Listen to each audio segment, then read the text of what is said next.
Season's greetings, everybody, and welcome to the show. Unfortunately, on today's episode, we don't have enough time to get to the viewer comments posted on the last episode of the show.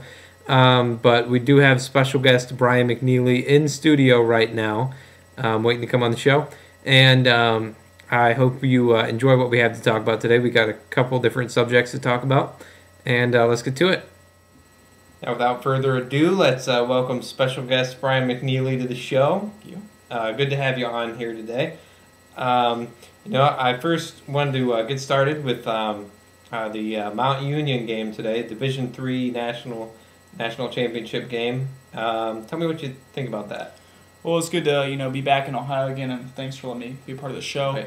Today, Mount Union beat Wisconsin Whitewater 31-26. It was a closer game than previous years, but again, Mount Union did win another Division III National Championship, and really no surprise, they are becoming some sort of a powerhouse in Division III football. Yeah. And you can't really recruit in Division III, but I really don't know what's up with them. But congratulations to Mount Union, Alliance Ohio, Ohio Pride, and we're feeling pretty happy about that right now. Yeah, the final score was a little bit closer than the actual game. I saw it work. It was about 31-13 at one point. But Wisconsin pulled it. Tried to make a comeback there, but just couldn't do it against the Mount Union defense.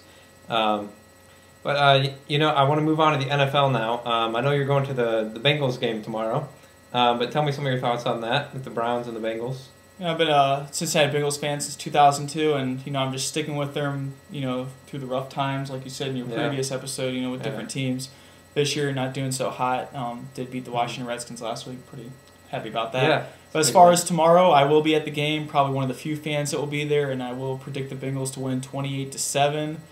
I'll be pretty excited about it. Not sure too many other people around here will be. I want to move on to our next topic of conversation. I want to talk about college textbooks real quick here, and maybe the sale prices and the buyback prices from those campus bookstores. Okay. Let me hear some of your thoughts on that.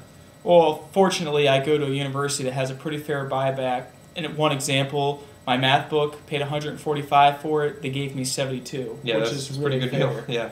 But again, the bookstore is going to take it and sell it for anywhere from like 98 to like 110 used. So they're still making a profit, but not too much. You told me Kent State is just really terrible with it. I paid $74 for my business book and got $9 in return for it. It's not good. I mean, I think. Do you think the bookstores are trying to rip the kids off and get extra profit, or that's just what they got to do to make their money? I think it's a little bit of both. You think it's a little bit of both? I would really hope school would not try to rip off kids, but with the rising price of textbooks and education, it's just not. Yeah, I think a lot of it could be the textbook monopolies. If you look at a lot of different textbooks, you go to a textbook store, you're only going to see a couple names in there, and they can dictate the prices of the books and everything. Yeah. But now, while we're still on the topic of colleges and stuff like that, I want to hear your opinions on the difference between a high school senior and a college freshman. This was really the main reason why I wanted to come back to Ohio,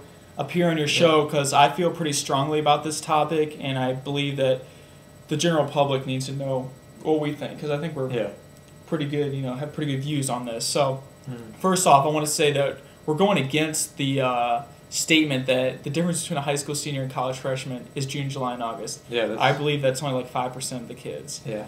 My reasoning is you pay for college. The professors don't care if you show up. You're making that choice. It's your decision to come to class, study, get good grades, and be productive in life. Exactly. Now, a lot of kids in high school don't have any responsibilities because they live at home. It's a law to go to school. Yeah. They don't have the choice, really.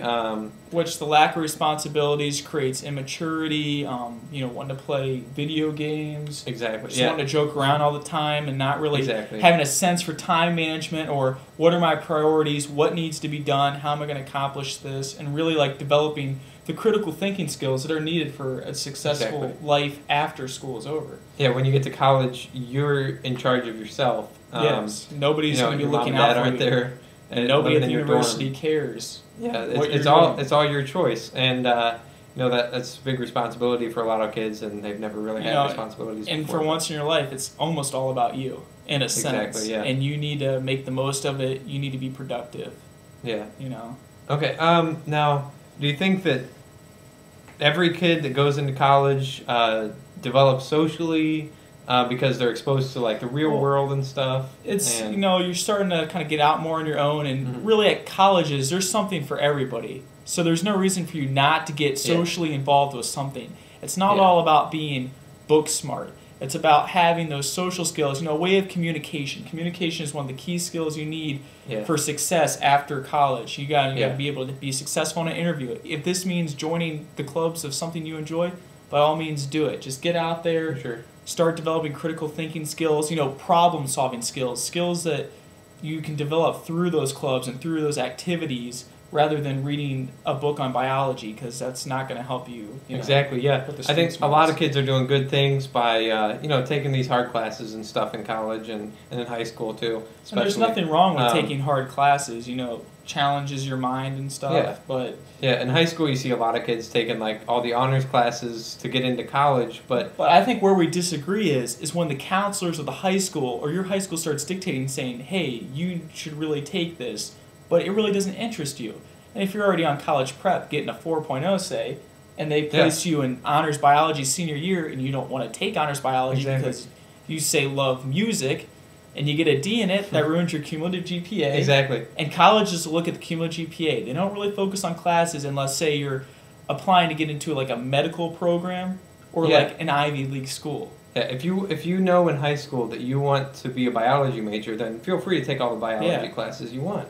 But I think taking all the biology classes you want plus, AP chemistry and honors chemistry at the same time, it doesn't really add up to me. I think it's all about balance in high school. Take the music classes, take PE, take stuff that you enjoy, you'll get the most out of high school, and it'll help for that transition to a college freshman. It'll make it easier, and maybe you'll be a little more prepared when it happens, rather than spending all your time studying and, doing different kinds of hard things that don't interest you. Do something you like, because that's what college is about. It's about doing what you like, experimenting with new things, and just taking advantage of it. Yeah, I think a problem in a lot of society today has become like a norm for people to just study nonstop in high school. And you need to take a break from studying. You need to get out there on the weekends. Go into town. Go to Walmart. Yeah, Walmart just can need be to fun. get out. Just get out. I think a lot of kids today are just spending too much time studying. I mean, I think studying is good. You need to get done what you need to get done, but you need to learn how to manage your time and also, grow book smart, but also you need to grow socially and with reasoning skills that you're going to need in the real world and business and whatever profession you're in. Basically, you just summed it up right there. Everything that we've been talking about for months now, and that's really why I wanted to come on the show, just to get that out there. Well, it's very cool. It's great to have you on today, Brian. I really appreciate you out of having time. me here. Yeah, we'll try to set up another visit. That sounds great. I look forward to having you on the show in the future. Okay. Well, thank you. Thanks.